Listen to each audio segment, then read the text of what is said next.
Hey guys, it's Jeff. So in this video I'm going to be talking about options that you have to apply to your firearm based off of your needs. I'm going to be talking through a lot of that.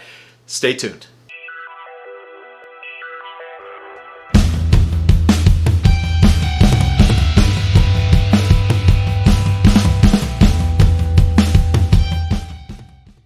So if you're new to my channel, please consider a like or a subscribe. If you find anything in this video interesting or of use to you, I put a lot of time and effort into making this kind of content for you, and a good way to show that you appreciate that is by giving me a like or a subscribe. Check out the link tree in the description below, also where you can find out deals on 2A related items on my MeWe page, where it's a little more American friendly. So anyway, check that out. You want to help me out, you can maybe pick something up off of the links that you'll find there. So I've broken this up into different sections. I'm going to be talking about reticles. I'm going to be talking about reflected sights. I'm going to be talking about crossovers optics. And then I'll finally end this by talking about scopes. So first things first, I will not be doing an extensive review of any particular optic.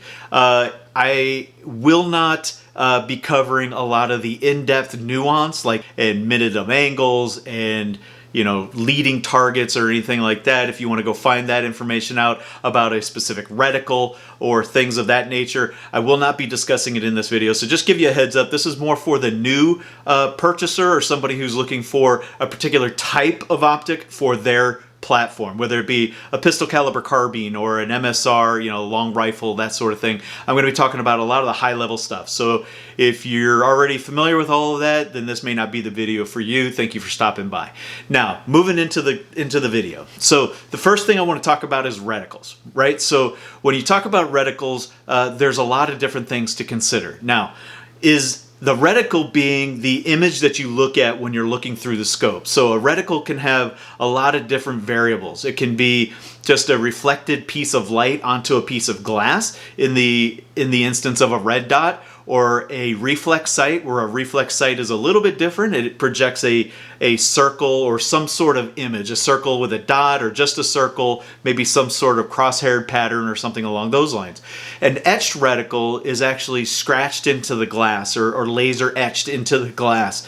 And so the light that's reflected onto that etching illuminates the image that's on that etching. Right? And so I'll be rolling in pictures and stuff as this video goes along. An etched reticle can give you some benefits over just a piece of light emitted onto a piece of glass, and I'll talk through some of that nuance as we move forward. Some of the benefits that you'll see in some of these illuminated reticles is you're going to see varying colors, right? Varying colors provide varying benefits, and some of those benefits are in relation to color blindness or some sight problems like astigmatisms and that sort of thing. You can find benefits in certain colors over other colors when selecting a reticle, right? So those are things or features that you might want to consider. The types of reticles that are out there can give you different measurements based off of range and distancing, and depending on the kind of reticle, you're going to get some more calculations that'll be involved in that. And I'm not going to cover that in too much detail like I mentioned, but things like the Burris optic or Burris reticle or the ACSS reticle from Primary Arms and their optics have become very popular, and I'll roll in some images of those as well just so you can have an idea of what I'm talking about. And you can see that you can do a certain amount of ranging based off of where you apply the points on the reticle over the target and the distance that you're shooting at. So if you know the distances or you can calculate the distances, you can factor in the range and the holdover for that target. There are other things like mil dots and MOA on more complex scopes that if that's your type of shooting or the type of work that you're going to be doing with this weapon or with this optic, those are things that you're going to want to invest some time in learning, but I won't be covering those here. So the different types of optics, right? So you've got, I've broken them up into categories: the reflected sights, the crossovers, and the scopes, right? So reflected sights are going to be the kinds of sights or the kinds of optics that you're going to use for close-in work, under 100 yards, under 100 meters or so. And the reason being is you don't have good ability to identify your target past 100 yards with these. And depending on your eyesight, some people are going to have better vision than others. But for me, and since I'm making the video, right, I'm going to project some of my biases on this. But if you're shooting at under 100 meters, these are great optics, right? So home defense, property defense, maybe a carry weapon, right? This is a good use case for an illuminated reticle of some sort, a reflected sight in the micro reflex. That's a good use case, right? So some of the language that you're going to hear used in reflected sights are going to be reflex sights, micro reflexes, holographic sights, red dots, micro dots are some of the bigger names, right? And so I'll just demonstrate some of those. This is a micro reflex. You're going to see that on the M18, the SIG P320. Another option for a micro reflex sight would be as a canted or a 45-degree angled sight on something like this weapon right here, right? This has got two optics on it, and I'll talk about use cases for that. But as a micro reflex, you can see there that it's got another use case for your consideration would be something like this, a pistol caliber carbine. This one's a CZ Scorpion, obviously unloaded, but a good little vortex red dot or micro red dot on the top there has some useful application. The bullet's not going to reach beyond 100 yards, right? So another reflected type sight would be a reflex sight. Now this is a full-size reflex sight. This has some interesting features that I'll be covering in a minute, but a good Holosun 510C, great sight, great optic for specific use cases inside 100 meters. With these different optics, you're going to have different sizes. You're going to have 22, 25, 30 millimeter diameter tubes. As when it comes to the reflexes, they're going to be a little bit bigger in the 30s, 35, 36 millimeter range.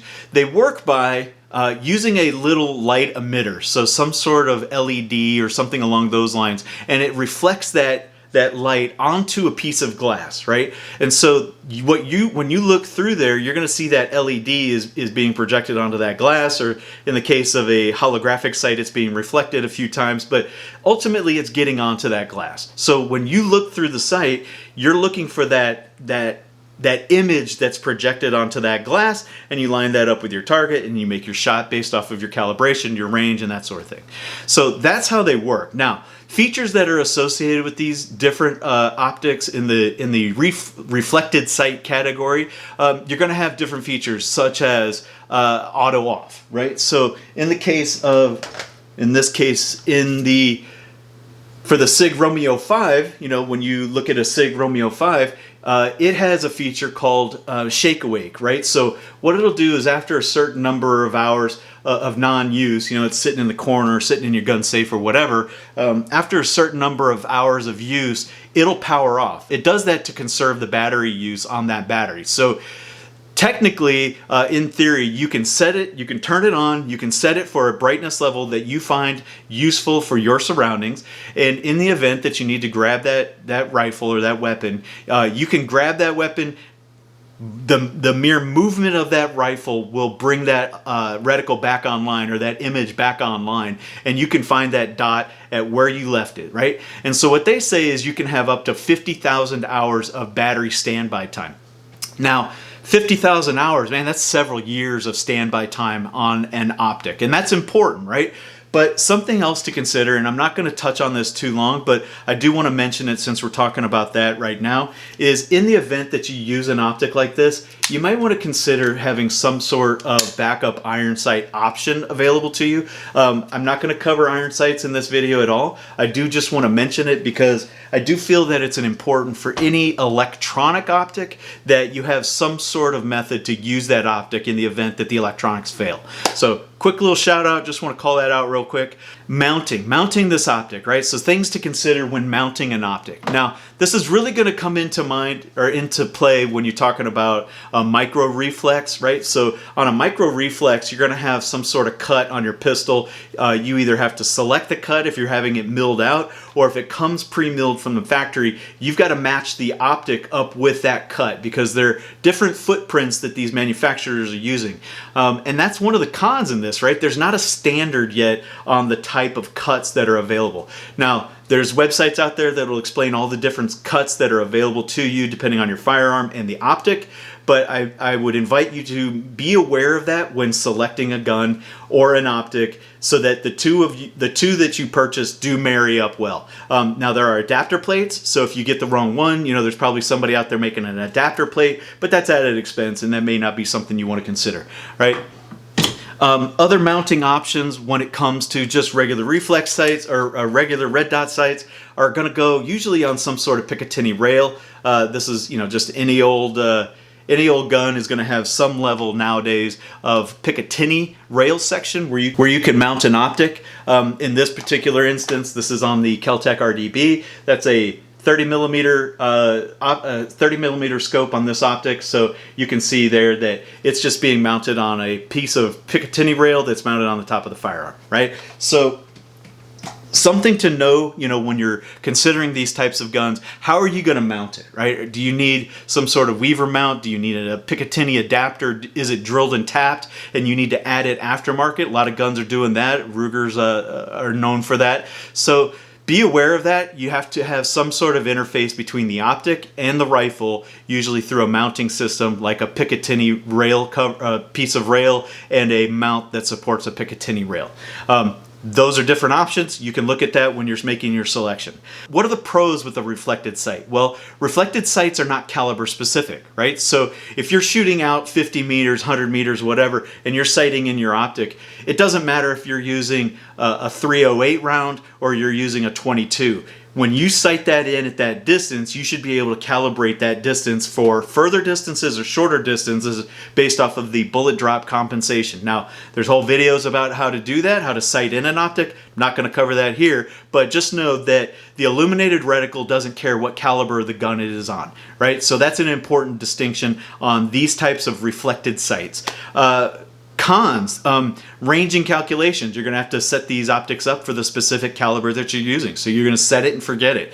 In the case of a 9 millimeter, this Vortex red dot is not going to be the same if it were sitting on say this AR-15, right? Because the 5.56 versus the 9 millimeter round are going to have different trajectories, speed, velocity, and points of impact, points of aim. So you're going to have to sight these in for the caliber that you're using it on, and I would recommend just leaving it there, right? Once you've got it sighted in, once you know where that bullet's going to hit based off of a known distance, don't touch it. Just set it and forget it. Leave it alone. Something else to consider as a con in these are the fragility of the optic, right? So you're using a piece of glass, right? So this gun right here, this is a defensive weapon. This is a life-saving tool. So you're putting a piece of glass on top of this gun, and if in the event something happens to this, you drop your gun, it takes an impact to the side, or you smash it against the wall, while you're trying to get out of the way or something, you could impact the effectiveness of this glass. Now,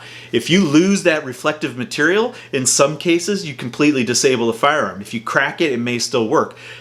Those are things that you have to be aware of when you're selecting an optic like this. If you don't have a backup iron sighting system, where in this case you have to remove the backup sight or the iron sight because it's attached to the plate that you remove when you're mounting the optic, that makes this gun highly susceptible to failure in your sighting system. Now, is that catastrophic? Would that be a game changer or a game ender for you if this were on your carry gun? This is not my carry gun. I do not carry this gun.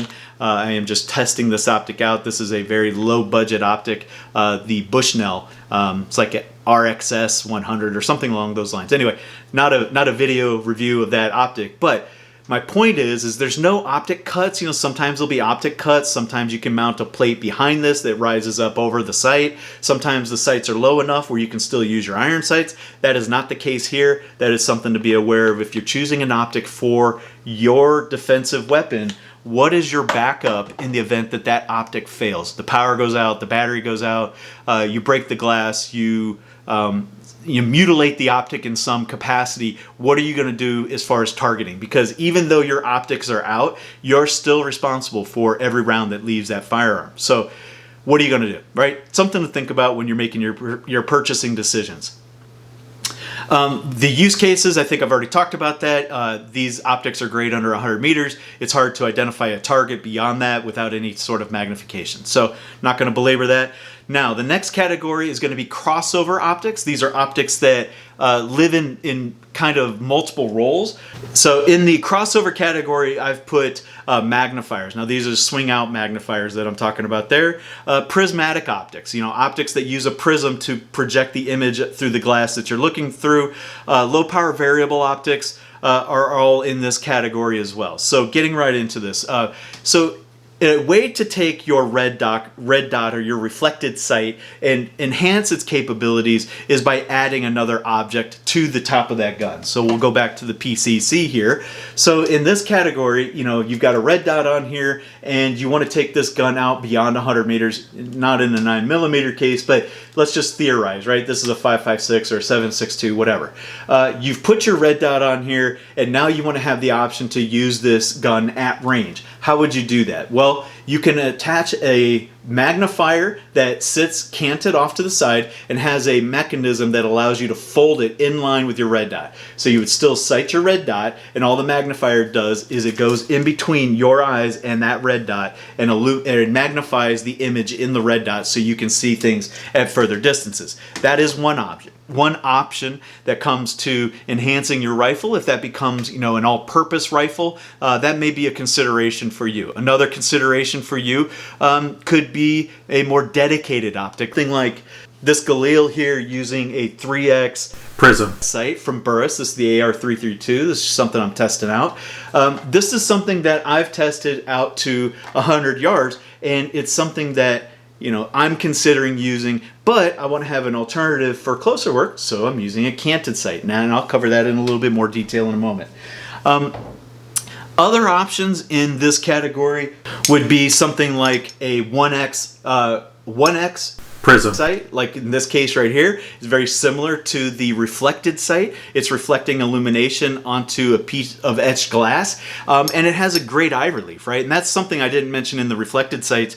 One of the pros is they have unlimited eye relief, you know, and eye relief being the distance from your eye to that optic, right? So, you know, you look through this optic here, you know, I can see the image in that optic and I'm at a good 6+ inches, whereas on a scope, you may have to get a little bit closer. You may have to get 3 to 4 inches away from the optic, and that can detract from the speed of acquisition of a target, right? So if you're using this for hunting or self-defense, you know, you don't want to go up to the optic and start fishing around for the image so you can, you know, select the target and make that shot.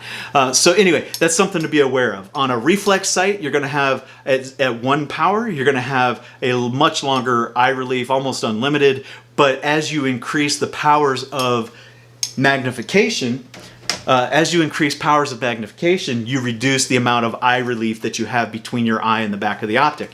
In this case, on this Burris, you know, I'm about right here before I start to get some shadowing, and I'm at about 3 or so inches, 2, maybe 3.5 inches between my eye and that optic, right? So that's something to consider when selecting an optic, is if eye relief is important, right? Speed of acquisition. And that's kind of where another thing I didn't really talk about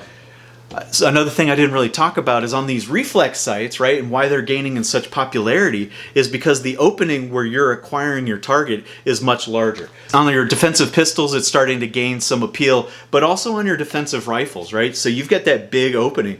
It becomes very easy to acquire a target when you're looking for, you know, what it is that you're trying to shoot at.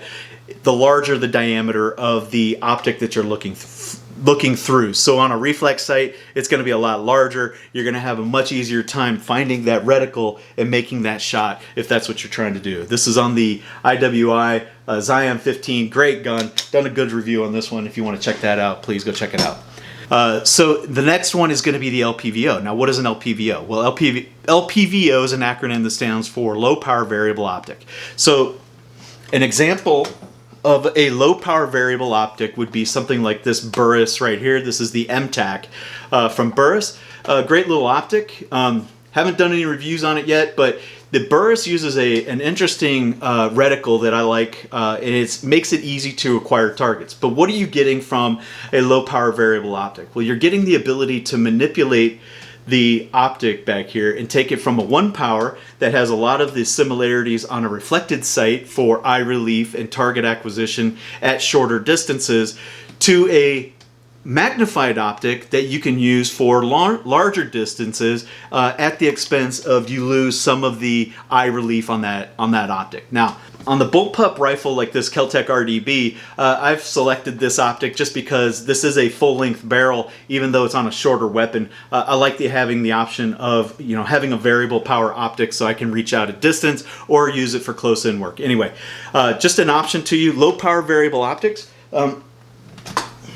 Low power variable optics also come in multiple magnification levels. They usually start at about 1, 1.5, and they'll go out to 4, 6, 8, 10, 12. They come in a range of qualities and usefulness. They have some pros to them. They have usually etched glass on the glass, so it can mimic a red dot by illuminating that etched reticle, which will still give you the ability to view your target in the event the glass fails, the electronics fail on the glass. So in the case of this AR-332, that etched glass is not going anywhere. It's going to stay there as long as I don't damage that glass, that housing, which they're usually built a lot more sturdy than red dots or traditional scopes. The housings are going to be able to take more of more abuse. They're usually sealed, nitrogen purged, etc., etc. They're designed to take a little bit of a pounding. So even on this 1X, they make a 2X, a 4X, multiple magnification levels on the ACSS from Primary Arms on the Cyclops. They make multiple powers on this, so if you need the magnification, these are great options for that. Having the etched reticle, having the ACSS reticle, and target acquisition and all the calculations that you get off of that reticle, very important, very useful, I should say.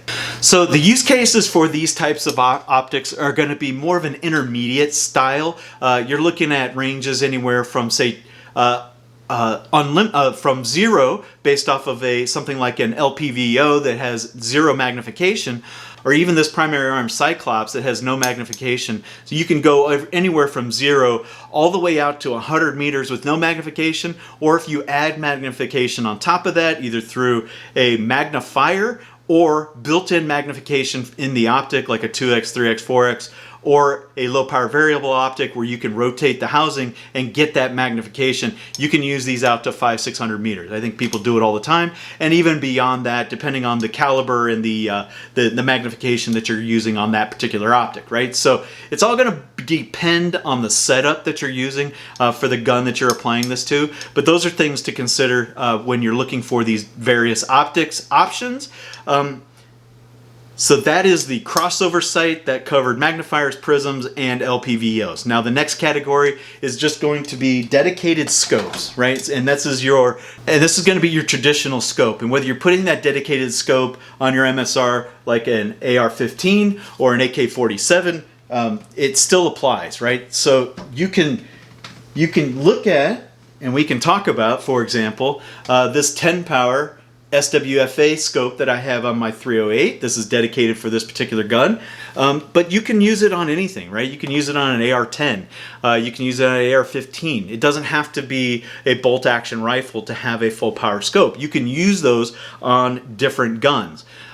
It's really, again, it's going to come back to what I mentioned a minute ago, where it's going to depend on the platform that you're putting it on, right? You're not going to want to put a full power scope on a pistol caliber carbine unless all you're ever going to do with that is shoot it out to 100 yards, right? Because you're going to start to exceed the abilities of the barrel, the ballistics, the bullet drop, and the terminal velocities of that round. So there are specific use cases, depending on how you're using these optics, that you want to factor into your decision making when you're marrying up an optic to a firearm, right? That's all I'm getting at there. Now, when it comes to these scopes, you've got, this, in this case, this is a fixed 10 power, less moving parts, less things to go bad.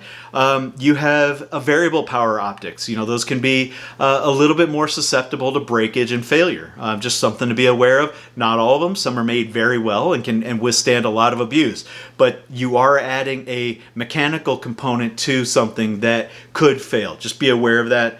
Reticles on these types of optics have a broad range, and I'm going to roll in a picture of some of the different type reticles. A lot of these have sniper type metrics on them that you can use, some sort of tree reticle or hashes on a reticle, some sort of crosshairs. You've got milled dots on reticles for range and distance and velocity and speed and trajectory and blah, blah, blah. A whole bunch of other stuff, right? All outside of the scope of this conversation. I just wanted to bring it to you if that is something that's of interest to you, that those features are available, and there's a whole series of videos out there that you can find that explain those in detail. Pros, can be great glass. You're going to get a lot of good magnification. You're going to have a lot of good ranging abilities at distance with your firearm, and that is a pro. A con would be that no matter how low you go, if you go down to 4x, you're going to have to rely either on some sort of backup sighting system. Now, I showed you the Galil Ace. I'm using a 45-degree offset. If this were an AR-15 and I had this 10-power scope on it, I'd want to have some sort of offset canted sight that I could use in the event that I need to do any shooting inside of, say, 20, 30, 40 meters, right? Because you're just going to lose the target if you try to see somebody that close or something that close using a full power scope like this. Use cases, obviously I mentioned long range shooting, beyond 100 meters, 100 yards. Really it's beyond 50. If you're using a 22, you want to have a fixed scope on there. 50 meters I think is a fine range for a scope, depending on the power. Hunting, pest control, that sort of thing. And with that, guys, I'm going to go ahead and wrap this video up. If you made it this far, thank you for your attention. If you found anything useful, please consider a like, subscribe, and share with your friends.